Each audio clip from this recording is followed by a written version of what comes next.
श्याम। नारायणं नमस्कृत्य नरं चैव नरोत्तमं देवीं सरस्वतीं व्यासं ततो जयेमुदीरये। नष्टप्रायेषु भद्रेषु नित्यं भागवत सेवया भगवती उत्तम श्लोके भक्तिर्भवति नैष्ठिकीम्। ॐ ज्ञानतिमिरन्धस्य ज्ञानाञ्जनशलाकया चक्षुरुन्मिलितं येन तस्मै श्री गुरुवे नमः। नमो विष्णुपादाय कृष्णप्रेष्ठाय भूतले श्रीमते भक्तिवेदांत स्वामिनिति नामिने। नमस्ते सारस्वती देवे गौरवाणी प्रचारिणे निर्विशेष शून्यवादी पाश्चात्य देश तारिणे। जय श्री कृष्ण चैतन्य प्रभु नित्यानंद श्री अद्वैत गदाधर श्रीवासादि गौर भक्त वृंद। हरे कृष्णा कृष्णा कृष्णा हरे हरे, हरे राम राम राम हरे हरे। हरे कृष्ण। श्रीमद् भागवतम स्कंद 1 अध्याय 9 श्लोक संख्या 33।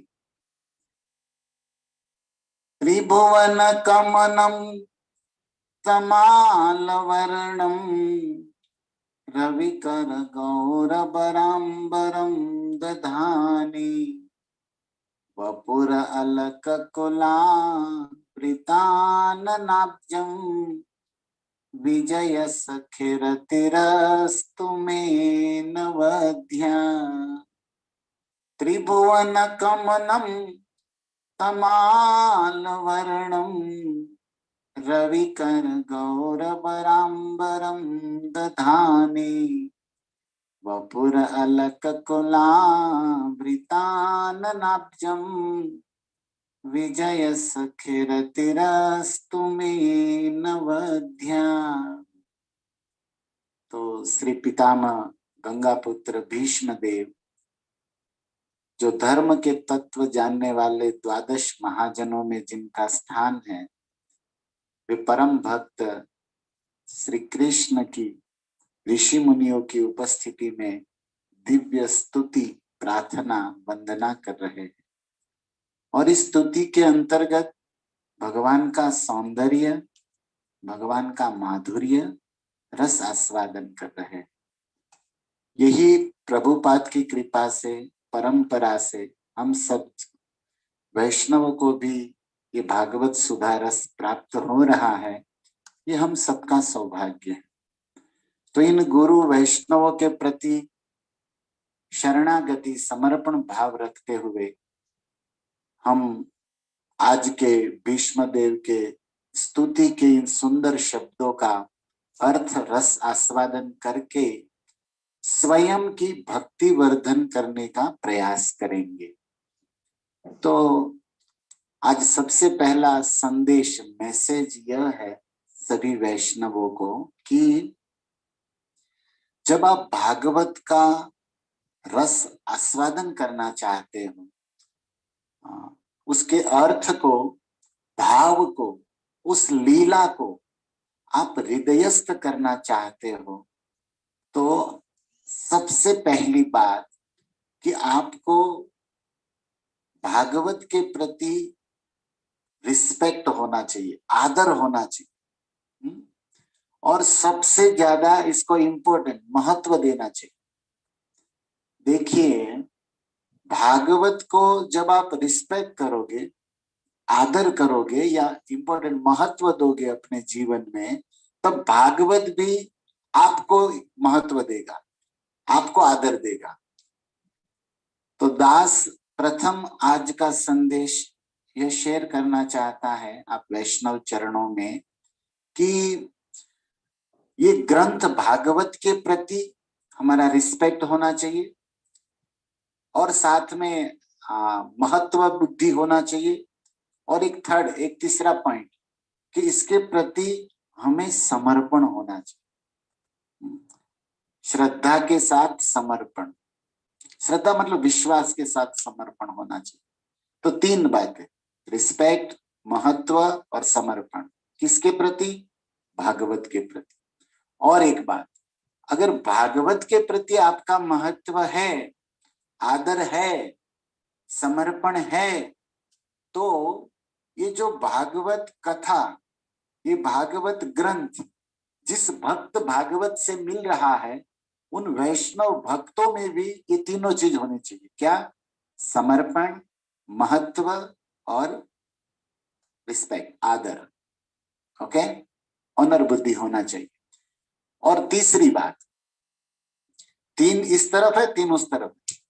भागवत के प्रति, ये भागवत की कथा देने वाले ये जो भक्त भागवत है उनके प्रति, और इस भागवत में जो विषय है, सब्जेक्ट है श्री कृष्ण। इस भागवत के हीरो कौन है? बंसी वाले नंद नंदन श्री कृष्ण। और भागवत का सब्जेक्ट क्या है? कृष्ण, मतलब वस्तु निर्देश कहते हैं इसको मंगलाचरण की भाषा में। ग्रंथेर आरंभ करी मंगलाचरण, आपने सुना होगा चैतन्य चरितामृत में मंगलाचरण का डेफिनेशन। तो उसमें तीन वस्तु होती है, आशीर्वाद होता है, नमस्कार होता है और वस्तु निर्देश होता है। वस्तु निर्देश मतलब इस ग्रंथ का मुख्य सब्जेक्ट। तो आपको मैं शॉर्ट में बता रहा हूं कि इस भागवत ग्रंथ का मुख्य सब्जेक्ट, मुख्य विषय क्या है? श्री कृष्ण और उनके चरणों की भक्ति। न ज्ञान, न कर्म, न योग, भक्ति। और न कोई देवता, न देवी, न कोई अन्य, भगवान। ओके, तो अभी इसको एक वाक्य में मैं बोलता हूं। ग्रंथ भागवत के प्रति, भागवत कथा देने वाले गुरु वैष्णव भक्त भागवत के प्रति, और इस भागवत में जो वस्तु है भगवान और भक्ति जो सब्जेक्ट है उनके प्रति, इन तीनों के प्रति आपको क्या होना चाहिए? आदर होना चाहिए, समर्पण होना चाहिए और तीसरा महत्व बुद्धि होना चाहिए। अगर इस बात को आप जीवन में अप्लाई करोगे अपने, तो दास को विश्वास है और रियलाइजेशन भी है कि ये भागवत जो दिव्य समाधि भाषा है, जो रस शास्त्र है, प्रेम शास्त्र है, कृष्ण का स्वरूप है, ये अपने अर्थ, ये अपनी लीला आपके हृदय में ऑटोमेटिक स्वयं प्रकाशित करेगा। एक बार परम पूज्य राधा गोविंद गोस्वामी महाराज से किसी ने पूछा था कि महाराज आप इतना सुंदर भागवत का रस अर्थ हृदयस्थ करते हो, आत्मासात करते हो, आनंद करते हो, लीला में खो जाते हो, ये आपको कहाँ से मिला? एक क्वेश्चन है, हम भक्तों का भी होना चाहिए, सुंदर क्वेश्चन है। तो महाराज ने एक कवि की बात कही, वो कथाओं में भी ये कहते हैं, आपने अगर सुना होगा तो याद आएगा। महाराज कहते थे, हिंदी कवि की पंक्ति, एक लाइन, कि ना हम कुछ हंस के सीखे हैं, ना कुछ हम रो के सीखे, जो कुछ भी हमने सीखा है वो किसी के हो के सीखे। तो महाराज जी कहते थे कि हम में कुछ नहीं है, हम शिल प्रभुपाद के हो गए, हम श्री चैतन्य महाप्रभु रूप गोस्वामी के हो गए और उनकी कृपा से ये सब पा गए। तो देखो, बात छोटी सी हल्की सी है लेकिन बड़ी भारी है, बड़ी मार्मिक है कि आपको इस ग्रंथ के प्रति, इस ग्रंथ देने वाले ये प्रभुपाद या वैष्णव परंपरा चैतन्य महाप्रभु उनके प्रति, और इसमें जो विषय है कृष्ण या कृष्ण भक्ति, उनका हो जाना है। जब आप उसके हो जाओगे तो वो आपका हो जाएगा। ये यथा माम प्रपद्यन्ते तांस तथैव भजामि। आप कहोगे प्रभु जी आप ये क्यों सुना रहे हो? भक्तों, हमने देखा है दुनिया में कि कई लोग भागवत कथा कहते हैं, भागवत कथा सुनते हैं, भागवत पढ़ते हैं, लेकिन अभी जो मैं वर्णन कर रहा हूं ना, उस मूड में, उस भाव में नहीं करते हैं ना, तो उसको बहुत टाइम लग जाता है। और भागवत का जो गौण फल है ना, प्रतिष्ठा, पैसा, शिष्य, गुरु, उसमें उसकी बुद्धि चली जाती है। हमने देखा है, अनुभव किया है इस बात। हमें भागवत के ग्रंथ के, भक्त भागवत गुरु परंपरा के और भगवान के हो जाना, उनकी खुशी के लिए, उनकी प्रसन्नता के लिए हमें ये करना है। और उनके चरणों की भक्ति बढ़े, हम में विनम्रता आए, हमें दास दासानु दास ये भाव आए, इस भाव से हमें भागवत करना है। जैसे आप भागवत कथा सुन रहे हो, दास बोल रहा है, लेकिन हम सबका प्रयोजन हेतु क्या होना चाहिए कि हम सबकी कृष्ण चरणों में भक्ति बढ़े, शुद्ध भक्ति हो, सेवा दास भाव दृढ़ हो, विषय भोग से वैराग्य होकर अब भगवत प्रेम की प्राप्ति करें। एकमात्र यही उद्देश्य होना चाहिए भागवत का। लेकिन हम जब ध्यान नहीं देते ना, तो शुरुआत में तो ये उद्देश्य होता है, लेकिन धीरे धीरे फिर हम दूसरे चक्कर में पड़ जाते। फिर वो गौण फल, जैसे हमने कहा ना, मान प्रतिष्ठा पूजा पद पैसा, और फिर तो उसमें तो कचरा ही कचरा है, क्या व्याख्या कर, फिर गिरते जाता है व्यक्ति। तो हमको आज लगा कि आज सुबह सुबह आप सभी वैष्णव अपने जीवन का कीमती समय निकाल के, किसी को कितना जॉब होगा, कर्तव्य होगा, और नींद तो सबको प्यारी है, लेकिन उन सबको छोड़ के आप लोग बैठे हो अपने फोन के सामने, टीवी के सामने सुनने के लिए। तो ये बहुत महत्वपूर्ण आज का मैसेज है कि आपको भागवत का, भागवत देने वाले गुरु वैष्णव परंपरा का और भगवान का हो जाना है। उनके हो जाना मतलब उनको समर्पण करना है, उसको रिस्पेक्ट देना है, और उसको महत्व देना है कि नहीं, सब कुछ छोड़ के पहले ये, तब भगवान देखेंगे, गुरु वैष्णव देखेंगे, और भागवत भी देखेगा, और वो फिर आपको उसका फल देगा। क्या फल देगा कि आप इस लीला को हृदयस्थ करोगे, आत्मसात करोगे, समझ पाओगे। इसी बात को कहा गया है दिव्य ज्ञान हृदय प्रकाशित, हृदय में प्रस्फुटित होगा। कई हमारे वैष्णव आचार्य है जो निरक्षर थे, कुछ भी पढ़े लिखे नहीं, संस्कृत भी, लेकिन फिर भी भागवत का सार, भागवत का अर्थ, भागवत की लीला उसके हृदय में प्रकट होती थी। क्यों? क्योंकि भागवत तो प्रेम देखता है ना, भाव देखता है, भाषा और विद्वता से कोई मतलब नहीं। तो आज मैं महाराज जी का स्मरण करके ये मैसेज दे रहा हूं कि हमें हो जाना है किसी के, और उसके हो जाएंगे तो सब पा जाएंगे, सब सीख जाएंगे। तो महाराज बड़ी गर्व से कहते थे कि मेरे कुछ नहीं है, मैं प्रभुपाद का हो गया, और प्रभुपाद के होने से ऑटोमेटिकली रूप गोस्वामी और चैतन्य महाप्रभु के हो गए, और उनकी कृपा से हमने जो भी पाया है ये भागवत का रस, जो वैष्णव सेवा में हम समर्पित करते हैं, और बदले में वैष्णव से चाहिए कुछ नहीं, बस हमारी भक्ति बढ़े, ये आशीर्वाद दो। ये है हमारी वैष्णव भागवत परंपरा।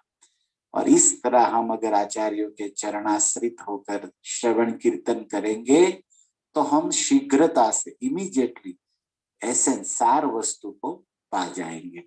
पितामह भीष्म इन सारे ऋषि मुनियों के बीच में भगवान श्री कृष्ण के सौंदर्य, माधुर्य, गुण वर्णन कर रहे हैं।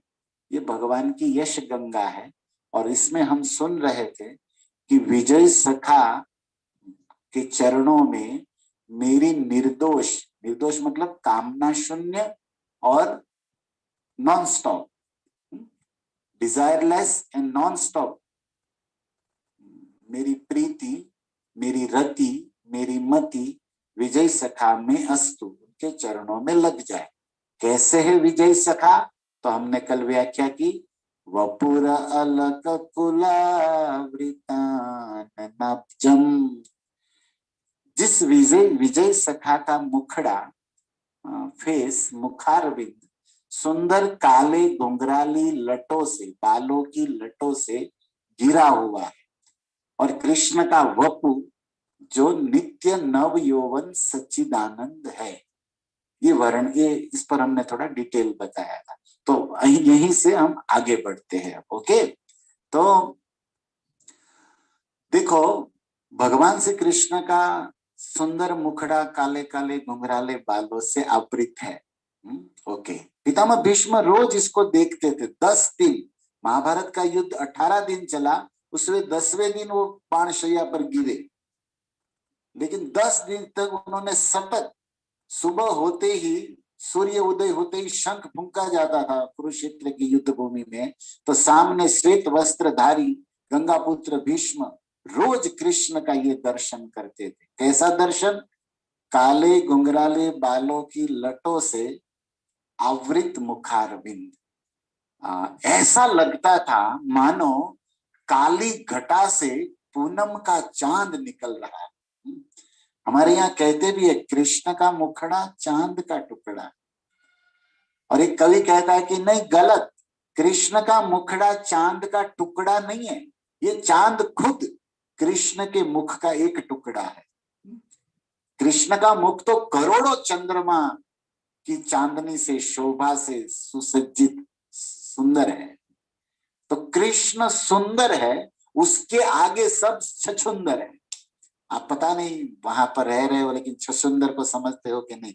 लाइक रेट, एक चूहा जैसा एक प्राणी पशु होता है, आपने देखा होगा, छछुंदर। तो हमारे गुजरात में ऐसा कहते हैं, जा तारू मोटू छछुंदर जेवू छे, मतलब जो कुरूप होता है ना, उसको ऐसे कहते हैं। तो ओके, हमें छछुंदर की कथा नहीं कहनी, तो हमारे पास उसकी भी कथा है। रामायण में सब उदाहरण दिया गया है पशु पक्षियों का। भयगति चाप छछुंदर केरी, कभी कभी हमारी ये दशा होती है। ये सांप होता है ना, स्नेक, तो सांप वो क्या करता है, चूहा खाता है, चूहा उसका ब्रेकफास्ट है, लेकिन कभी कभी चूहे के वहम में वो छछुंदर को पकड़ लेता है मुंह में, फिर वो फंस जाता है। ऐसा देखो, प्राणी जगत, वनस्पति विज्ञान है ना, ऐसे ये एनिमल का भी एक विज्ञान है। और इस पर हमारे विद्वानों ने, भारतीय लोगों ने बड़ा रिसर्च किया है और फिर कमेंट दिया है इसके ऊपर। तो फिर उसके लिए दृष्टांत दिया है, फिर उसके मुहावरे बनते हैं, कविताएं बनती है, एग्जाम्पल बनते हैं। ओके, तो वो सर्प है ना, सांप, वो जब छछूंदर पकड़ लेता है ना, तो फिर बेचारा फंस जाता है। क्या होता है कि अगर वो छछूंदर निकल जाए, चूहा समझ के पकड़ लिया गलती से, लेकिन चूहा तो था नहीं, वो छछूंदर था, तो पकड़ लिया, अगर वो निकल जाए तो सांप मर जाए, ये पक्का है, नियम है प्रकृति का। और अगर वो अभी समझ में आ जाए कि अरे बाप रे, ये तो चूहा नहीं है, स्वाद, उनकी सुगंध से उसको पता चल जाता है, मुंह में जाते ही स्वाद से, बोले ये तो छछूंदर है। अब अगर उसको निकल दे, मतलब मारे नहीं, छोड़ दे, तो सांप अंधा हो जाए। मतलब अगर सर्प ने छछूंदर गलती से पकड़ा, तो दो में से एक पक्का है, निकल जाएगा तो मर जाएगा, और उगल देगा तो अंधा हो जाएगा। इसी तरह हमारे जीवन में भी कभी कभी ऐसी दशा होती है, इधर जाए तो भी फंसे, उधर जाए तो भी फंसे।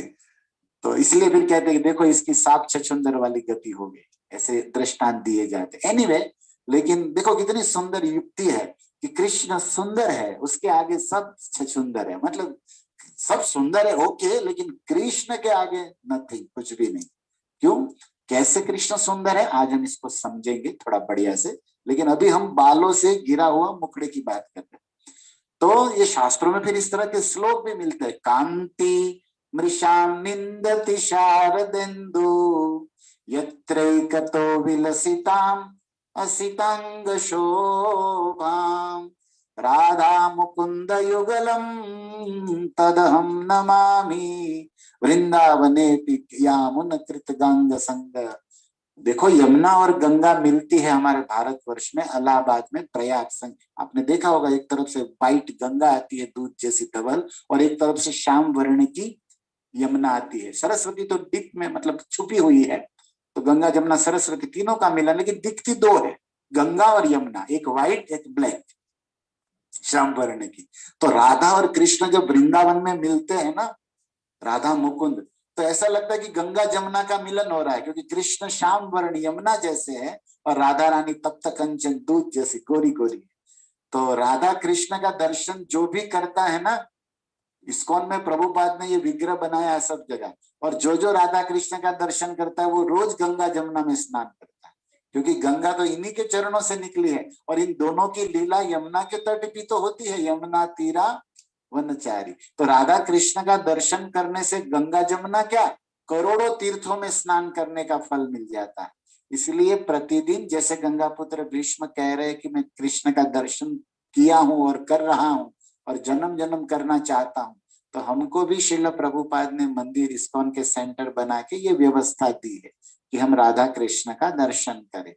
और क्या दर्शन का फल मिलता है, 2-3 दिन पहले हमने कहा था ना, भीष्म की पीड़ा चली गई, पाप चले गए। कृष्ण के दर्शन करने से बहुत लाभ होता है।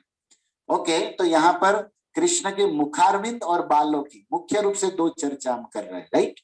तो आज हम इस पर आगे बढ़ रहे हैं थोड़ा और।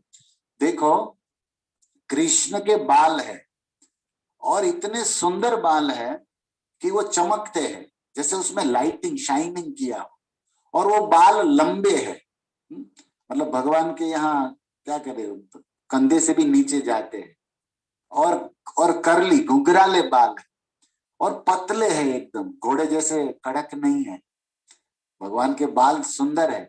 और कृष्ण बालों को सजाते भी ऐसा है, क्योंकि स्टाइलिस्ट गॉड है ना हमारे भगवान, शौकीन है भाई, तो बहुत स्टाइल अदाएं मारते रहते हैं।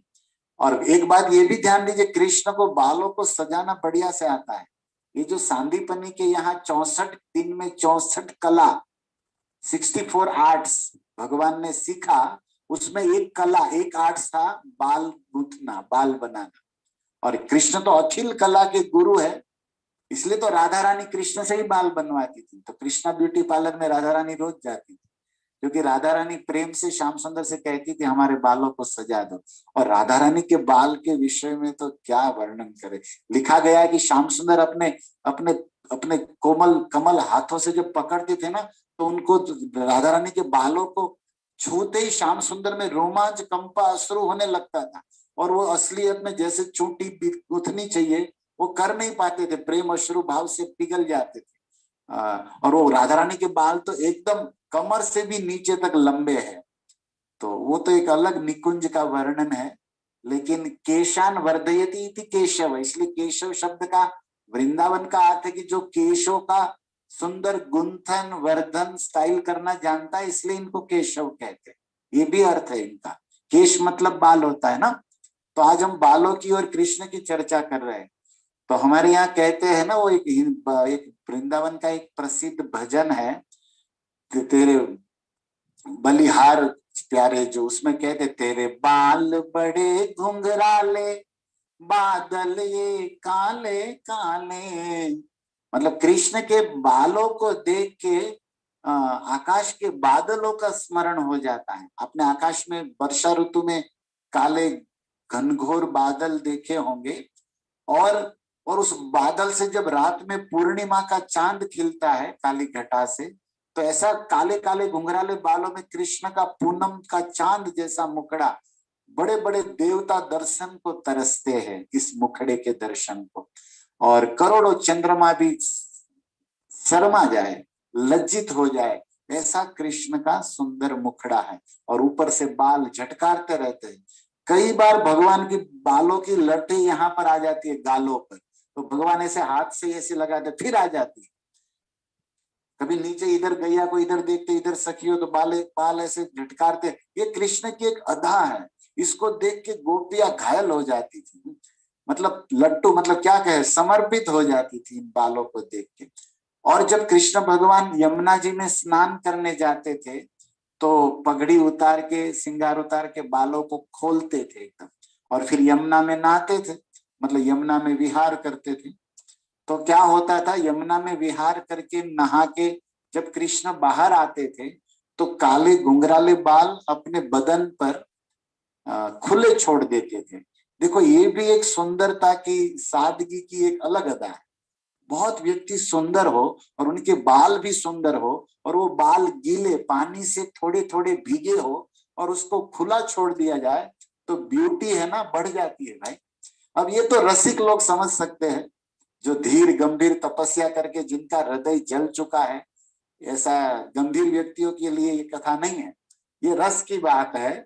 प्रेमियों का चर्चा चल रहा है, और प्रेमियों में प्रधान राधा कृष्ण युगल की चर्चा हो रही है।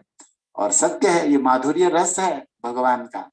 और इसी रस पर हमें जाना है ना एक न एक दिन। इसीलिए सुनना चाहिए। कोई हम बाहर से नहीं बता रहे, शास्त्रों से ही बता रहे। तो लेकिन कवि थोड़ा सरल करके बता रहे, संस्कृत के श्लोक है ये सब में जो इसकी व्याख्या, लेकिन वो दूर हो जाएगा, इसलिए हम सरल हिंदी कविता में इसको व्यक्त करेंगे जो कवियों ने किया है, प्रेमियों ने। तो कहते हैं कि यमुना में नहा के, सुनिए, यमुना में नहा के कन्हैया अपने बालों को खुला छोड़ देते हैं। यमुना में नहा के कन्हैया अपने बालों को बदन पे खुला छोड़ देते हैं, तो आकाश में बादल भी शर्मा के अपना रास्ता मोड़ लेते हैं। बादल भी शर्मा जाते हैं कि अरे यार ये घटा, ये यदा हमारे में नहीं है। तो बादल भी शर्मा जाते और चले जाते। और कृष्ण तो है ही सुंदर, श्याम सुंदर, क्या कहना, खुले बालों में व्यक्ति और सुंदर लगता है, और जिसके करली बाल हो, घुंघराले। तो ये अदा है कृष्ण की। एक कवि ने और एक बात लिखा है, सुनिए, मेरे मन मोहन के बिखरे बिखरे बाल। बिखरे मतलब आप समझते ना, जो उसको कंघी नहीं किया है, एकदम ओपन है, नहा के फिर छोड़ दिया है, इधर उधर सब जगह आते रहते हैं। तो मेरे मन मोहन के बिखरे बिखरे बाल, हमारे बिखरे मन को बांधते मोहन के कच जाल। कन्हैया के बाल बिखरे हुए हैं और हमारा मन भी बिखरा हुआ है संसार के विषयों में, लेकिन हमारे बिखरे हुए मन को बांधने के लिए कृष्ण ने अपने बाल बिखेर दिए हैं। और जिसका मन कृष्ण के बालों में अटक जाता है ना, उसका मन कृष्ण में बंध जाता है। ये कृष्ण का स्टाइल है अपने भक्तों को अपनी ओर खींचने का। गोपियां तो यहाँ तक कहती कि कन्हैया तेरे बाल नहीं है, ये कोई जंजीर है जो हमें हमारे घर से खींच के तेरी ओर ले आती है। मतलब ये तुम्हारे बाल नहीं है। ये कवि ने भी लिखा है कि अभी क्या क्या कहा जाए, नागिन की उपमा दी है कि कृष्ण के और राधा के बालों की जो ये लट है ना, और मानो ऐसा लगता है कि नागिन डस ले, जैसे कोई नागिन डस ले तो जहर चढ़ जाता है ना सामने वाले को, ऐसे ही कृष्ण की एक लट, राधा रानी के बालों की कोई लट देख लेना। आप पता नहीं लट समझते हो कि नहीं, गुजराती लोग होंगे तो समझोगे। हमारे नरसिंह मेहता ये लट को गायो से, हूँ तो वारी रे गिरिधर लाल तुम्हारा लटका ने। तो कृष्ण कृष्ण है। तो लट मतलब बालों की एक बात, 2-3-4 बालों की एक लट को भी क्या कहूँ, मेरे को भी शब्द याद नहीं आ रहा है, लेकिन आप, मैं समझता हूँ कि आप लोग समझ गए होंगे। तो बिखरे हुए बालों की कुछ कुछ 3-4 बाल आ जाना, उसको लट कहते हैं ना। हमारे यहाँ तो माताएं लोग कितना ब्यूटी पार्लर में स्टाइल करती है, इधर इधर लट करती रहती। हमको ऐसे कहना नहीं चाहिए कथा में, लेकिन मैं कह ही देता हूँ। एक बार एक व्यक्ति ने अपने मित्र से पूछा कि उसकी पत्नी के विषय में, कि तूने इसमें ऐसा क्या देखा, इतनी कर्कशा है, इतनी क्रोधी है, इतनी जिद्दी है, और तू इससे शादी किया, तूने इसको उसमें शादी से पहले ऐसा क्या देखा कि तू इसका दीवाना हो गया। तो उसने कहा कि अरे यार, मैं जब इसको देखने गया ना, तो इसने बालों की एक लट काट के अपने गालों पर लगाई थी, मतलब ऐसे स्टाइल मारी थी, उसको देख के मैं दीवाना हो गया। अच्छा, तो उसका मित्र देखो क्या सजेशन दिया, बोले तेरे को बालों की लट पसंद आ गई, बोले हाँ, तो उसको काट के लाना था ना, 80 किलो का पूरा बारदान लेके क्यों आया अभी भुगत। मतलब अब बालों की लट पसंद आई तो अब देख, एक बाल के लिए अब जीवन भर तेरा एक भी बाल नहीं बचेगा, उसका टकला हो गया उसके साथ रहने में, सेवा करने में। हरे कृष्णा कृष्णा कृष्णा हरे हरे, हरे राम राम राम हरे। थोड़ा हंस भी लिया करो, क्योंकि गंभीर धीर रहोगे तो भागवत का प्रसाद है प्रसन्नता। भागवत सुन के चेहरा खिलना चाहिए, हंसना चाहिए, प्रसन्न होना चाहिए, तभी तो समझा जाएगा कि इसने कथा पचाई है। और इसी तरह 50 नहीं 90% आपके प्रॉब्लम सॉल्व हो जाएंगे मंद मुस्कुराने से। हम तो कृष्ण के भक्त है, कृष्ण हमेशा असुरों को मारते थे, देखते थे तब भी मुस्कुराते। तो क्या कहना। तो देखो ये कथा चल रही है, कृष्ण के बालों का वर्णन हो रहा है, और कृष्ण को बाल है, और उस तरह अफ्रीकन वालों के बाल हमने देखा है, अफ्रीका में गए थे, वहां एक बालों में एकदम उनका, वेस्ट इंडीज वालों का बाल ही नहीं पड़ता है। कम से कम भारत वाले भाग्यशाली है, कुछ पैसा पैसा नहीं, लेकिन बाल तो है, बहुत है। तो लेकिन वहां बाल ही नहीं बढ़ता, और डूंगरी उसी में हो जाता है, मच्छर भी बैठे तो मर जाए, आत्महत्या कर दे, ऐसा हो जाता है। लेकिन कृष्ण के बालों के विषय में क्या, और नित्य ऐसा नहीं होगा जीवन में कभी कि कृष्ण को टकला हो जाएगा या बाल व्हाइट हो जाएंगे। ये सब समस्या मनुष्यों को, देवताओं, इन सबको है, देवताओं को भी नहीं है। ये सब मनुष्य के भाग्य में ज्यादा दुर्गति लिखा गया। कृष्ण के बाल सदैव ऐसे हैं। और आज हम बालों की चर्चा ही कर रहे हैं ना, तो मैं एक कथा भक्तों को स्मरण कराना चाहूंगा। जगन्नाथपुरी में भगवान जगन्नाथ दारू ब्रह्म, यही द्वारिकाधीश श्री कृष्ण द्वापर में जो द्वारिकाधीश के रूप में लीला कर रहे हैं, जो अभी भीष्म के सामने खड़े हैं, वही द्वारिकाधीश कृष्ण कलियुग में उड़ीसा में जगन्नाथ जी के रूप में साक्षात विराजमान। इसलिए तो राधा भाव में चैतन्य महाप्रभु वृंदावन नहीं गए, जगन्नाथपुरी गए थे, राइट? क्यों? क्योंकि कृष्ण चैतन्य के हृदय में राधा हृदय है ना, चैतन्य महाप्रभु का, और राधा प्रियतम से मिलना चाहती है। और प्रियतम अभी कहाँ है? उड़ीसा में। मतलब जगन्नाथ के रूप में दारू ब्रह्म रूपे कृष्ण प्रकट संपत्ति, चैतन्य चरितामृत में लिखा है कि दारू ब्रह्म के रूप में, श्री जगन्नाथ के रूप में कृष्ण साक्षात कलयुग में नाव अभी यहाँ है। तो जगन्नाथ जी है, और हम इस जगन्नाथ जी का पावन स्मरण करने जा रहे हैं। खासकर बालों की बात आ रही है, इसलिए वो लीला याद आई है। हम कई बार इसका चिंतन करते हैं, भक्तों को कहे, आप लोग भी सुने होंगे, लेकिन हम भगवान की कथा लीला सुन के, उनका स्मरण करके अपनी अपनी सुबह सार्थक करना चाहते हैं। और सुबह क्या, दिन क्या, अपना जीवन सफल करना चाहते हैं। इसी से वपुर अलग कुला वृतान्नाब्जम, कमल जैसा मुखड़ा काले घुंघराले बालों से घिरा हुआ है, ये भीष्म बोल रहे हैं। इसके ऊपर हम जगन्नाथ जी की एक लीला, एक तालीचा महापात्र नाम के भक्त थे, आपने नाम सुना होगा। उड़िया में, पुरी में महापात्र एक सरनेम है, ओके, और तालीचा उसका नाम था। वो जगन्नाथपुरी मंदिर में पुजारी थे, पुजारी सेवा करते थे। लेकिन भक्तों, तालीचा, TALICHA, तालीचा महापात्र, वो तालीचा महापात्र जगन्नाथ जी का पुजारी तो था, लेकिन शास्त्रों का भी बड़ा ज्ञाता था। तो भगवान जगन्नाथ की अर्चन सेवा करता था और करते थे, और क्या करते थे, शास्त्र का अध्ययन भी करते थे। और शास्त्र का अध्ययन करने से और सेवा करने से उनमें एक सुंदर गुण आ गया था, और वो था विनम्रता। तो देखो भक्तों, कोई भी वैष्णव हो ना, उसमें अगर विद्वत्ता हो, अर्थात शास्त्रों का ज्ञान हो, और साथ में विनम्रता हो, तो ये कांचन मणि योग बोला जाता है। अंगूठी में नगीना, मतलब सोने की, गोल्ड की कोई चेन हो, उसमें लॉकेट में डायमंड ज्वेल रखा जाए, तो एक तो सोने गोल्ड का भी पैसा है और ज्वेल का भी पैसा है, लेकिन दोनों मिल जाए तो पैसा डबल नहीं 4 गुना हो जाता है। ज्वेलरी बिजनेस करते वो लोग समझते हैं, राइट? मतलब 1 तोला सोना है 15,000 का, और 1 लाख का डायमंड है, उसको फिट किया जाए तो 1,50,000 होगा, राइट? लेकिन वो 3 लाख में भी बिकता है, 4 में भी, जैसा खरीदने वाला। तो दोनों का मेल होने पर वैल्यू 3-4 गुना बढ़ जाती है। ज्वेलरी बिजनेस में हमने ये सब किया है, देखा भी, होके समझ सकते हैं, आप लोग भी समझ सकते हैं। तो किसी वैष्णव में विद्वत्ता हो, शास्त्रों का ज्ञान हो, और साथ में विनम्रता, तो ये सोने में सुहागा कहते हैं। मतलब अंगूठी में नगीना, कंचन मतलब सोना, मणि मतलब ज्वेल, ये योग हो गया तो इसकी वैल्यू बढ़ जाती है।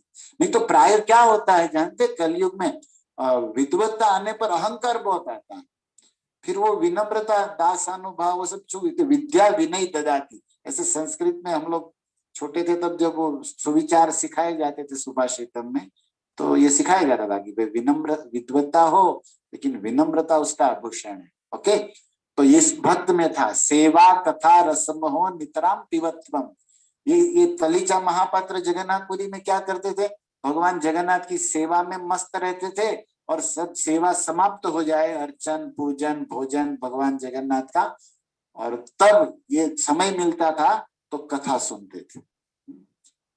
तो बहुत सुंदर। देखो, हम भक्तों का 2 काम होना चाहिए, मैं कभी बोला हूं आप लोगों के सामने, एक भगवत अर्चा, अर्चा आरती सुबह शाम त्रिसंध्य, और दूसरी भगवत चर्चा। एक भगवत अर्चा, अर्चा अर्चन, और दूसरी भगवत चर्चा। इसके अलावा जो भी है सब खर्चा, सब खर्चा कर रहे हैं, मतलब वेस्ट जा रहा है टाइम। भगवान का अर्चा और भगवान की चर्चा, इसके अलावा सब खर्चा। ये खर्चा कुछ भी नहीं करता था, मतलब जीवन का कोई भी टाइम वेस्ट यूजलेस नहीं बिताता था, भगवान के सेवा में, और समय मिले तो भगवान की कथा सुनने में। ये तालीचा महापात्र की कथा कर रहे हैं, तो हमसे उससे हमें प्रेरणा लेनी चाहिए, हम भक्तों को भी जीवन में, कि हम भी अपने आप को वैष्णव मानते हैं, तो हमें भी ये सद्गुण लाना चाहिए, प्रयास करना चाहिए भक्तों को। तो हुआ क्या कि वो था ऐसा। तो एक बार क्या हुआ कि उड़ीसा मंदिर का, उड़ीसा प्रांत का जो राजा है, गजपति कहते हैं ना उड़ीसा के राजा को, तो वो नित्य जगन्नाथ के दर्शन को आता था, आज भी आते हैं, ये परंपरा है। क्योंकि वहां के राजा जो होते हैं ना उड़ीसा के, वो ये मानते हैं कि हमारे ओरिजिनल राजा तो कृष्ण है, हम तो उनके दास है, यही मूड में वो लोग भक्त होते हैं, उड़ीसा के प्राय राजा। तो प्रतिदिन मंदिर आते थे दर्शन करने के लिए, और ये तालीचा महापात्र उसको दर्शन कराता था। और फिर आप समझते हो कि जैसे महाराज आते हैं या कोई राजा महाराजा या कोई स्पेशल गेस्ट या डोनर या मेन डिवोटी, तो हमारे मंदिर में भी है ना कि पुजारी होता है, भगवान का पुष्पहार या फिर भगवान का फूल, तुलसी, कुछ तो उसको प्रसादी में देता है, राइट। तो ये तालीचा महापात्र भगवान का जो गले का हार होता है ना, माला, वो उसको राजा को प्रसादी में जब दर्शन करके वहां खड़े रहते थे तो देते थे, और राजा उसको बड़े प्रेम से धारण करते थे और उसको सूंघते थे, और इस प्रसादी को अपने महल में, माला प्रसादी को, भगवान की हार माला को ले जाते थे। ये प्राय होता था। और देखो इसमें हमें बहुत, जब भी कथा सुनते हैं ना भक्त की, तो ग्रंथ भागवत में भक्त भागवत आ ही जाता है। जैसे आपने सुना होगा, राजा की बात हो रही है और दर्शन को आ रहा है मंदिर में राजा, तो आपको सिमिलर याद कराऊं, आपने सुना होगा भागवत जी में अम्बरीश राजा का चरित्र, नवम स्कंद में, सूर्यवंश में, नाभाग के पुत्र, सुखदेव जी ने उसके विषय में लिखा है ना, पादो हरे क्षेत्र पदानुसर्पणे शिरो ऋषिकेश पदाभिवन्दने कामं च दास्ये न तु काम काम्यया यदुत्तम श्लोक जनस्वयारति। 9:4:20, 9 कैंटो 4th चैप्टर 20 टेक्स्ट देख लेना, जिसमें सुखदेव जी कहते हैं कि 7 दीपवती महिम, पूरे पृथ्वी के चक्रवर्ती सम्राट थे, कौन? राजा अम्बरीश, लेकिन रोज अपने पैरों से चलकर मंदिर जाते थे। पादो हरे क्षेत्र पदानुसर्पणे। आज तो देखा जाता है कलयुग के अधम अहंकारी जीवों को कि थोड़ा सा पैसा या पद मिल जाए तो भगवान को भूल जाते, मानते ही नहीं, गाली देते, अपने को ही भगवान मानने लगते हैं, और फिर काल एक दिन उसको मार देता है। हमारे गुजरात में गाते हैं, कईक राजा ने कईक राजिया छोड़ी हला संसार माटे हेते हरिनो रस पीजिए। बहुत सुंदर भजनों में इस भाव को लिखा गया है। और देखो भागवत ये भी कहता है कि जिसके चरण मंदिर नहीं जाते, जिनकी आंखें भगवान का दर्शन नहीं करती, यूजलेस, वो क्या है? अब भागवत दूसरा कैंटो 3rd चैप्टर, उधर 22 श्लोक होगा शायद। बर्हाइते ते नयने नराणा लिंगानि विष्णो न निरीक्षितो ये पादो निणाम तो द्रुम जन्म भाजो क्षेत्राणि नानुव्रतो। लिखा गया है कि जिनके पैर भगवान के मंदिर दर्शन को नहीं जाते, वो सीमेंट के थंबे है, जड़ वृक्ष है, यूजलेस। और जो आंखें भगवान का दर्शन नहीं करती, वो मयूर के जो पिकॉक का जो फेदर होता है ना, पंख, उसके अंदर भी आंख जैसा चिन्ह होता है, आंख नहीं, आंख जैसा, यूजलेस। तो इस तरह भागवत में करने वालों की प्रशंसा की है, नहीं करने वालों की निंदा भी की है। और इससे नेगेटिव पॉजिटिव हमें दोनों प्रेरणा मिलती है कि हम भी अपने आप को क्लेम टू बी वैष्णव। अगर हम वैष्णव अपने आप को क्लेम कर रहे हैं, तो फिर हम में भी वैष्णवों को जो शोभा दे, ऐसा कल्चर, ऐसा एटीट्यूड, ऐसा प्रोटोकॉल होना चाहिए। और ये सब हम इन वैष्णवों के भागवत के चरित्र से ही तो हमें एग्जाम्पल मिलता है। जीवन में उतारने का, राइट। तो देखो गए, तो क्या हुआ कि राजा एक बार अचानक जगन्नाथ सिंह द्वार पे, जगन्नाथपुरी पे एंटर हुआ। तो कुछ पंडित दौड़े जाकर कालीचा को महापात्र जो अंदर अल्टर में खड़े थे जगन्नाथ के निकट मेन गर्भगृह में, कहे राजा आ रहा है। तो तालीचा महापात्र तुरंत सब ठीक करने लगे, क्योंकि राजा है तो भाई शासक है ना, तो सब सावधानी से पूजा भी होनी चाहिए। और जैसे ही राजा अंदर एंटर हुआ तो होने मतलब सीढ़ी चढ़ रहा था, 22 सीढ़ियां है ना, 22 पहाड़ 50। तो हुआ क्या कि उसने देखा कि जगन्नाथ के श्री विग्रह पर माला नहीं, वो भूल गया था, और उधर कहीं माला दिख भी नहीं रही थी। बोले इस बार राजा जरूर डांटेगा कि तुम लोग भगवान को ठीक से सेवा नहीं करते, फूल माला रोज होनी चाहिए भगवान को नित्य नवीन, ये वनमाली है, पसंद करते हैं माला। वृंदावन में वृंदा देवी प्रति सेकंड नई नई माला पहनाती रहती, तो आप लोग क्या करते हो, चीट तो चिल्लाएंगे, डांटेंगे। और प्रसाद में भी मैं क्या दूं, क्योंकि रोज देता हूं। अब इसको कुछ सूझ नहीं रहा, हड़बड़ाहटी में उसके गले में एक माला थी फूलों की। किसकी? कालीचा महापात्र के गले में पुष्पों की माला थी। उसने फटाफट उस माला को जगन्नाथ के ऊपर डाल दिया, अपनी पहनी हुई उच्चिष्ट माला को जगन्नाथ जी के विग्रह पर डाल दिया। और तब तक राजा आया, दंडवत प्रणाम हरे कृष्ण सब हुआ, और जैसे प्रणाम करके खड़ा रहा तो वो जगन्नाथ की माला उतार के, जो खुद उसने अपनी चढ़ाई थी, वो राजा को प्रसादी में दे दी। और राजा ने बड़े प्रेम से उस माला को पहना, धारण किया। ये होना चाहिए, ये प्रसाद है। भागवत जी में लिखा है भक्तों, 11वें स्कंद में उद्धव जी को श्री कृष्ण कहते हैं कि तयोपभुक्त शक्र वासो अलंकार चर्चिता भोजिनो उचिष्टो दासा तब माया जये मही। हे उद्धव, कृष्ण कहते हैं, उद्धव जी कृष्ण को कहते हैं, उद्धव जी कहते हैं कि कृष्ण को अर्पण किया हुआ माला, कृष्ण का भोग लगा हुआ महाप्रसाद, कृष्ण को भोग लगा हुआ वस्त्र चंदन पुष्प एनीथिंग एल्स, कुछ भी हो, वो प्रसाद होता है। और वो जो भी व्यक्ति धारण करता है उसको, वो माया को जीत लेता है, मतलब सारे पाप नष्ट हो जाते हैं उसके, और वो प्रसन्नता, वो कृपा को पा जाता है, प्रसाद को पा जाता है, पवित्र हो जाता है, क्योंकि भगवान पवित्र है, सच्चिदानंद है। तो भक्तों देखो उद्धव जी कितना बड़ा आश्वासन दे रहे हैं, भागवत प्रमाण मतलब कह रहे हैं कि तब माया जये मही, मतलब भगवान से ही कह रहे हैं कि हे कृष्ण, आपकी दुरत्य माया जिसको देवता भी नहीं जीत सकते, लेकिन कोई व्यक्ति आपका पुष्प तुलसी या भोग प्रसाद या आपका कुछ भी प्रसादी ग्रहण करेगा ना, माला इत्यादि, तो वो माया को जीत लेगा। इसलिए भक्त लोग तरसते हैं कि, और उसमें भी वो प्रसाद किसी भक्त के गले में होकर आए तो महा महा हो जाता, राइट। ये राजा तो प्रसन्न हो गया कि जगन्नाथ की माला मिली, और खुशी खुशी से घर गया। घर जाके अपने महल में वो निश्चिंत बैठे थे, तो माला को उतारा गले से और माला को देख रहे थे, सूंघ रहे थे। वो है ना जूही पुष्पों की माला थी। अब जूही पुष्प समझते हैं भक्तों, व्हाइट कलर का एकदम छोटी सी कली जैसा होता है, छोटे छोटे पुष्प, और बहुत सुगंधी होते हैं। हमको तो बहुत पसंद, कई कई बड़े बड़े फ्लावर होते हैं लेकिन फ्रेग्रेंस जीरो, स्मेल ही नहीं होता। हमारी मेरी तरह बड़े बड़े मोटे मोटे भगत होते हैं लेकिन भक्ति की फ्रेग्रेंस ही नहीं होती। तो ऐसे भी होते हैं कुछ लोग, लेकिन कुछ आप लोग जैसे भी होते हैं जो जूही मतलब बहुत छोटा पुष्प होता है लेकिन स्मेल बहुत होती है उसमें, और अच्छी भी लगती है।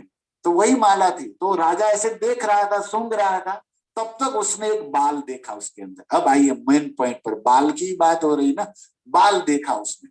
अब उस पुष्पों की हार में से उन्होंने बाल निकाला, लंबा बाल था, और बाल को देखने लगा। अभी राजा तो राजा है, अरे हमारे यहाँ नीति में लिखा है कि एक एक बुद्धिमान व्यापारी में, वाणियों के ना, वाणियों बुद्धिमान व्यापारी, इंटेलिजेंट मर्चेंट, जो बहुत पैसा कमाया है, नगर सेठ, बुद्धिमान है तभी तो पैसा कमाया, तभी तो सेठ बना है।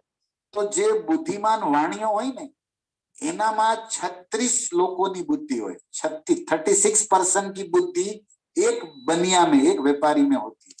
और ऐसे 36 बनिए की बुद्धि एक चोर में होती है, उसका भी चोरी लेता है, चोरी कर लेता है। और 36 चोरों की बुद्धि एक मंत्री में होती है, तभी तो प्राइम मिनिस्टर बने ना, कोई ऐसे थोड़ी बनता है, वो एक मंत्री बनता है। और ऐसे 36 मंत्रियों की बुद्धि एक किंग में होती है, तब तो वो राजा बना है बुद्धि से और चला रहा है राज।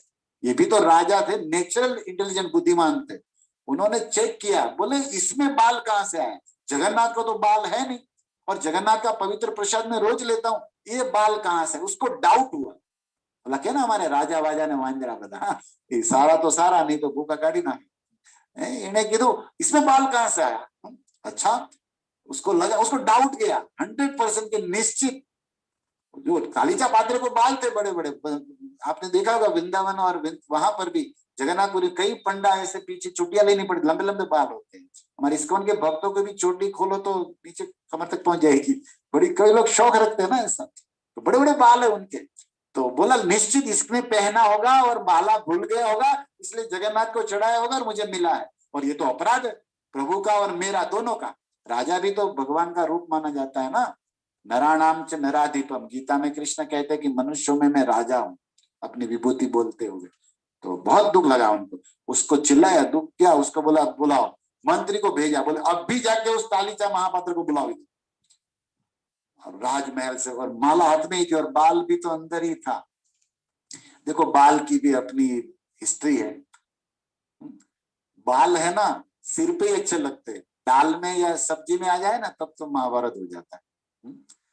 ये शादी से पहले कुछ लड़के कहते कि अपनी प्रेमिका को कि मैं तेरे बालों में खो जाऊंगा, और शादी के बाद वही बाल थोड़ा सा अगर सब्जी में दाल में आ जाए ना तो द्वंद्व युद्ध हो जाए, महाभारत हो जाती है घर घर में, है ना।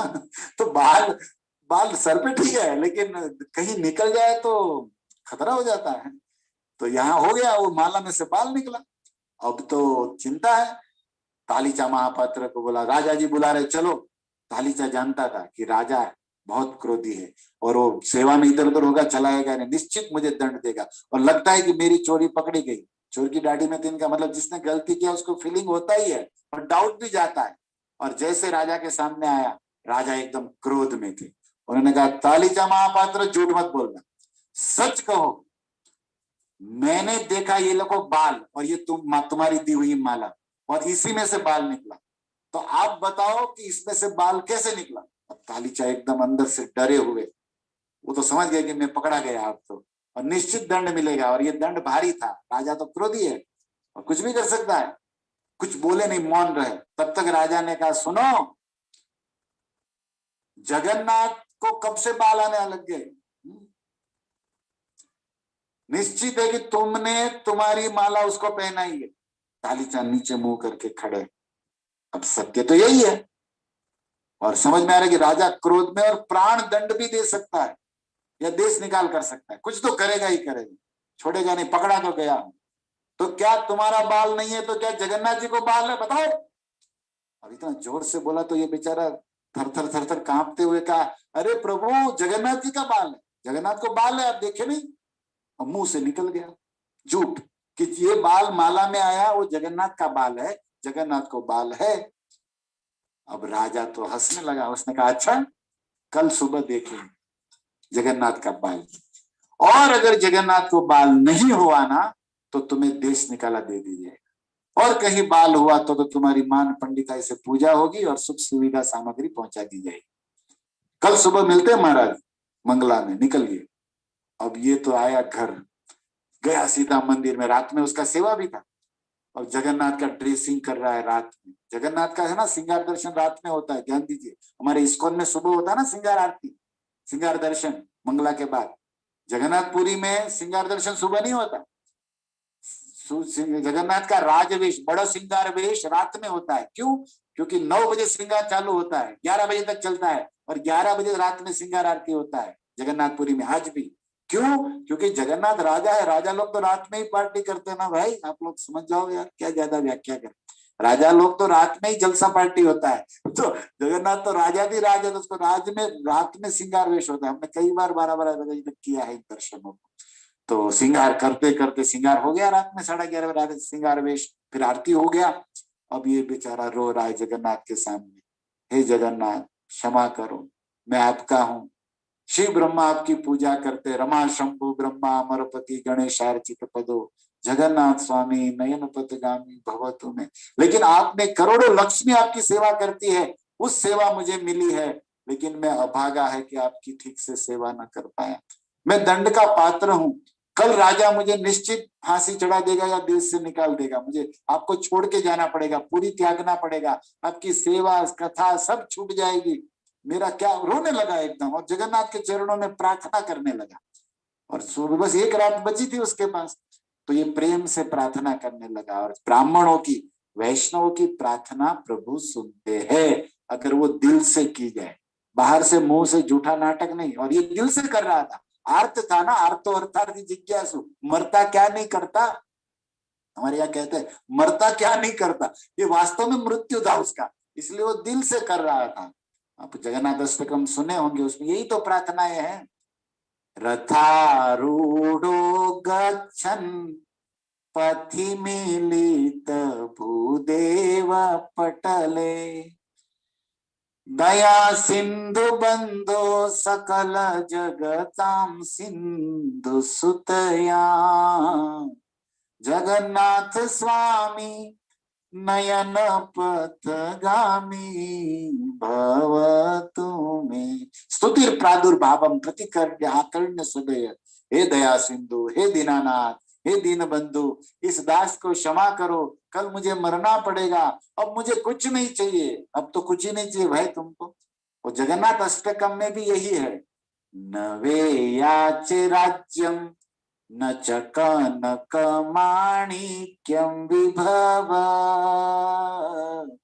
न याचेहं रम्या सकल जन काम्या वरवधुम् सदा काले काले प्रमथ पतिना गीत चरितो जगन्नाथ स्वामी नयन पथगामी भवतु मे। हमें कुछ नहीं चाहिए, न धन चाहिए, न राज्य, न वाणी, न सुंदर, कुछ नहीं चाहिए। हे प्रभु, सदा काले काले प्रमथपति, प्रमथपति शंकर को कहते हैं, महादेव को, जिसने कामदेव को जला के भस्म कर दिया था। और कामदेव को जला दे उसकी तो जय जयकार होनी चाहिए, शंकर की जय जयकार हो गई। इसको जला डाला तो लाइफ जिंदा लाला, ऐसे कहते हैं ना। काम को जला डाला तो वो भक्त के लिए तो जिंदा लाला, फिर तो वो बढ़िया ही बढ़िया है, शिव जी कर सकते ही। वैष्णवा नाम यथा शंभु, तो प्रमथपति कहते हैं उसको। प्रमथपति कैलाश अधिपति कृष्ण के गुणगान गाते हैं जगन्नाथ के। ऐसे जगन्नाथ स्वामी नयन पथगामी। और हे जगन्नाथ, मेरा संसार पाप सब हर लो। जगन्नाथ अष्टकम का लास्ट श्लोक, हरत्वं संसारम द्रुततरम सारम सुरपते हरत्वं पापानां विततिमपरां यादवपते अहो दीने नाथे निहित चरणो निश्चितम इदम जगन्नाथ स्वामी नयन पथगामी भवतु मे। हे नाथ, मुझे मरना पक्का है, मैं अभागा हूं, मैं झूठ बोला, आपका भी अपराध किया है कि मैं अपनी माला आप पर डाल दिया। निश्चित मुझे दंड मिलना ही चाहिए। प्रभु, दंड मिले, मैं मर जाऊं, उसका मुझे दुख नहीं है। दुख इस बात का है कि आपकी सेवा छूट जाएगी, आपका दर्शन नहीं होगा, पता नहीं कहाँ भटकूंगा। इस तरह रोते रोते रात हो गई और मंदिर बंद करके घर गया। बोले आज की रात तो अंतिम रात है। घर गया, पत्नी ने कहा बहुत लेट आए, प्रसाद लीजिए। अभी जहां मौत तांडव नाच रही है, प्रसाद कहाँ अच्छा लगेगा। उसने कहा कुछ नहीं खाना है, और उसने जहर घर में था ना, बना लिया बोतल, और सोचा कि आज की अंतिम रात है, सुबह मुंह दिखाने लायक तो हूं नहीं। राजा सुबह आएगा, जगन्नाथ को तो बाल है नहीं, जगन्नाथ के विग्रह को बाल नहीं है, लकड़े से बना है ना ठाकुर जी जगन्नाथ दारू ब्रह्म। तो अभी क्या है, मृत्यु है, तो बदनामी हो, उससे देश निकाल, जगन्नाथ से दूर रहना पड़े तो क्या जिंदा रहना, मर जाना बेटर है मेरे लिए। तो रात में सुबह उठते ही मर जाऊंगा, ऐसा निश्चय करके जगन्नाथ का स्मरण करके रात में सोया। रात में जैसे ही सोया, ठाकुर जी 1 बजे जगन्नाथ आए उसके घर स्वप्न में, और उसको जगाया, तालीचा महापात्र। वो आंख खुल गई उसकी सपने में। जगन्नाथ जी ने कहा, मैं हूं जगन्नाथ प्रभु, मेरा सौभाग्य, आप मुझे रात में मिलने आए। बोले, हाँ, तुमने मेरी सेवा की है, और वो जो भी मेरी सेवा करता मैं भूलता नहीं हूं। गीता में बोला हूं, नेहा विक्रम नाशोस्ति प्रत्यवाय स्वल्पमपि धर्मस्य त्रायते महतो भयात्। मेरी थोड़ी भी सेवा बड़े बड़े भय से मुक्त कर दूंगी। ये राजा क्या चीज है? 10 लाख राजा आ जाए ना तो भी तेरा बाल बांका नहीं होगा। तूने मेरे बाल के विषय में बोल दिया है ना कि बाल है, तो तू रोता क्यों है? मैं गंजा थोड़ी हूं, मैं थोड़ी टकला हूं। मेरे काले घुंघराले रेशमी बाल है। मेरी माँ यशोदा मेरे बालों को गूंथती थी, निकुंज में राधा रानी गूंथती थी मेरे बालों को। मेरे बालों के ऊपर तो कितनी रानियां मरती थी द्वारिका में। तो चिंता मत कर, मैं राजा की तरह या बूढ़े लोगों की तरह गंजा टकला नहीं हूं। मेरे काले घुंघराले बाल है, वो तू सुन रहा है, और मेरे भक्तों को छू नहीं सकता। तूने बोल दिया तो क्या हुआ, चिंता मत कर। मेरे में भले न हो, मेरा भक्त बोल देना तो मेरे भक्त के वचन को मैं सत्य करता हूं। अपना मान टले टल जाए, पर भक्त का मान न टलते देखा।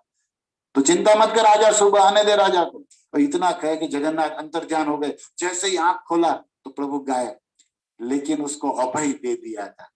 भगवान राम ने वाल्मीकि रामायण का श्लोक प्रभुपाद कोट करते ना देवताओं की स्तुति में, दसम स्कंद में, प्रथम में, सत्यव्रतम, उसके अंदर भगवान ने व्रत लिया है। सक्रि देव प्रपन्न यम तवा स्मृति याचते।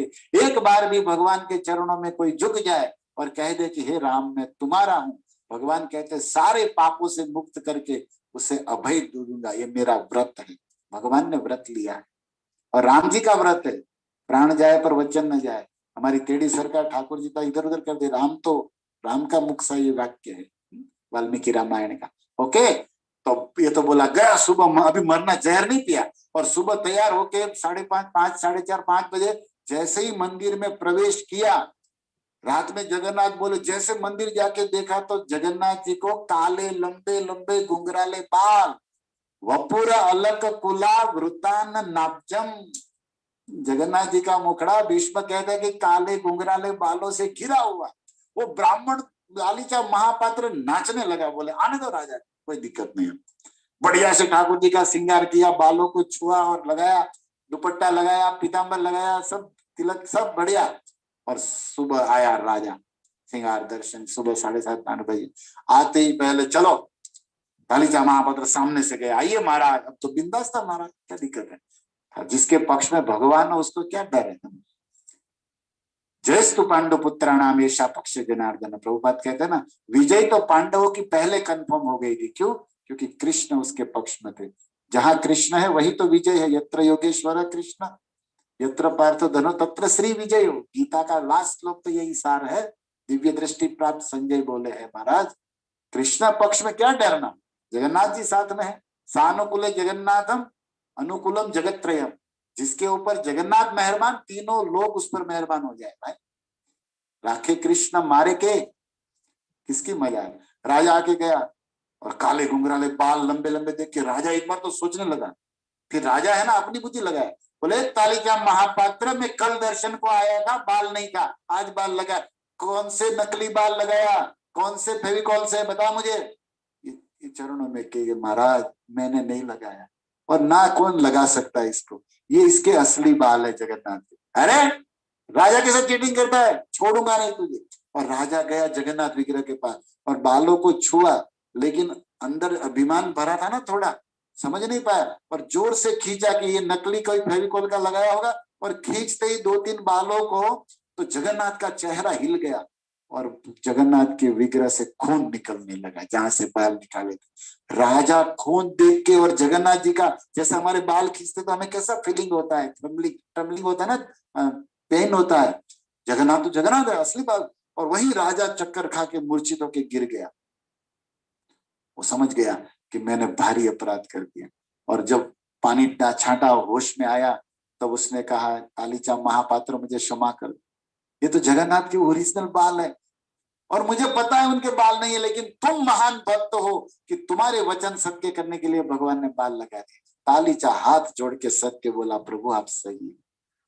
जगन्नाथ अपने भक्तों की मान मर्यादा लाज को कभी नष्ट नहीं करते। मैंने बोल दिया कि उसको बाल है, तो भगवान ने मुझे कहा था कि मुझे बाल है, मैं टकला नहीं हूं भाई, मेरे काले घुंघराले लंबे बाल है और सदैव बाल है, कभी गोर कभी व्हाइट नहीं होते, कभी डाई नहीं करना पड़ता और कभी क्रिकेट का पिच नहीं होगा, ओरिजिनल सदैव बाल रहते हैं। तब राजा और इस तरह दोनों रोते लगते जगन्नाथ के पास गए, तो जगन्नाथ जी के बाल गायब कर दिए, जो अंतर्ध्यान जो प्रकट किए थे।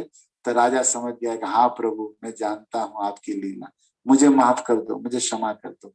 रोने लगा, चरणों में गिरने लगा और तालीपचा महापात्र को आलिंगन में, और उसको कहा इसको जीवन भर जितना सोना, जितना चांदी, जितना खाना पीना, सारी व्यवस्था तालीचा महापात्र की राजमहल से होगी, क्योंकि अब तो भगवान ने कर दिया था लीला। भगवान अपने भक्तों की लाज रखते हैं ना। तो भक्तों में आपको यहाँ भीष्म से भागवत सुन रहे हैं कि कृष्ण के काले घुंघराले बाल है, लेकिन मैंने आपको जगन्नाथपुरी की कलयुग की घटना बताई कि भगवान जो विग्रह प्रतिमा नहीं, तुम्हें साक्षात ब्रजेंद्र नंदन आचार्य अर्च विग्रह में प्राण फूरते तो वो साक्षात कृष्ण है, और आपके भक्तों के भावों को सुनते हैं और भक्तों की प्रेम अनुसार लीला करते हैं। इसलिए अर्च विग्रह पर हमें इस तरह विश्वास करके समझना चाहिए। तो देखो जगन्नाथ जी ने भी बाल लगा लिए थे और काले घुंघराले बालों को श्रृंगार वेश में धारण कराया जाता है। इस तरह कृष्ण के काले घुंघराले बाल है, बिखरे हुए हैं, और हमारा मन जो संसार में बिखरा हुआ है, तो संसार में बिखरे हुए मन को कृष्ण के मुख और कृष्ण के बालों में हम बांध दे, यही आचार्यों की वंदना है, भाव है। तो आज हमने श्लोक कल जहां छोड़ा था ना, वहीं छोड़ा है। हमने आज आपको जगन्नाथ जी की स्पेशल लीला सुनाई, फ्राइडे जुम्मा का दिन है ना, तो आज हमने सोचा कि वपुर अलक कुलावृतान नाब्जम, कृष्ण ओरिजिनल तो है ही, लेकिन साक्षात ब्रजेंद्र नंदन मूर्ति नहीं है, वो जगन्नाथ भी ओरिजिनल है, और उन्होंने भी काले घुंघराले बाल भक्त की प्रसन्नता के लिए लगा लिए। और भगवान, और जो राजा था वो तो चरणों में गिरने लगा, मैंने बहुत बड़ा अपराध किया, क्योंकि भगवान अपना अपराध माफ करते हैं लेकिन अपने भक्तों का अपराध माफ नहीं करते, आप मुझे क्षमा कर दो, रोने लगा।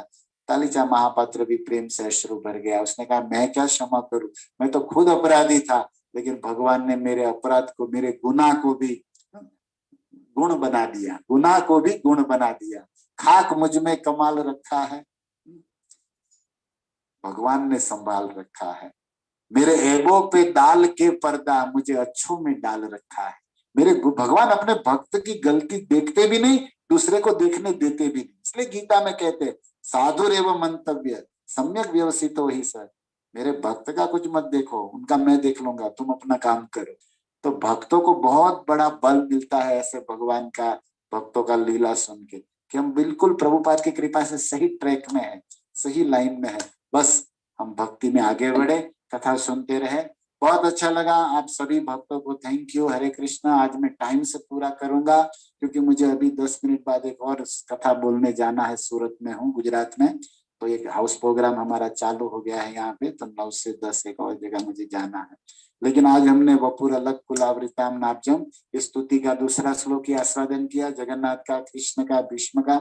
और पहला और जो संदेश हमने शुरुआत में दिया था उसको मत भूलिएगा, समर्पण, रिस्पेक्ट, आदर, समर्पण मतलब रिस्पेक्ट, और तीसरा महत्व, इंपॉर्टेंट, भगवान को दोगे, भागवत को दोगे, और भागवत देने वाले वैष्णव गुरु परंपरा को दोगे, तब भागवत आपके हृदय में प्रकट होगा। हरे कृष्णा। Thank you. जय श्रील प्रभुपाद। हरे कृष्णा। प्रभु जी खूब खूब बुरी बुरी धन्यवाद। बहुत अच्छा दृष्टांत पास्ट टाइम कलयुग में जो हुआ है, तो अर्थ विग्रह में हमारी आस्था कैसी होनी चाहिए वो सीखने को मिलता है। तो अच्छा है। तो अभी हम प्रश्न के लिए प्रभु जी टाइम है थोड़ा 5 मिनट। आज प्रभु जी क्षमा करेंगे, मुझे एक जगह जाना है अभी, ठीक है, आधा घंटा का ड्राइव करके, एक सूरत में उस ठीक है टापी के प्रभु। उस तक पे है। मंडे से कंटिन्यू करेंगे ना ओके, हरे कृष्णा। प्रभु जी? मंडे से कंटिन्यू करेंगे ना? या मंडे, सॉरी मंडे ना, मंडे से कंटिन्यू हेलो करेंगे। प्रभु जी, कल कल सॉरी सैटरडे और संडे नहीं, मंडे से हम करेंगे, राइट? हाँ हाँ, मंडे से। हाँ, और मंडे मंडे से, मंडे मेरा, मंडे तो मैं हूँ, अभी ट्यूसडे वेडनेसडे मेरा एक प्रोग्राम है, लेकिन टाइम चेंज होगा तो मैं आपको बताऊं।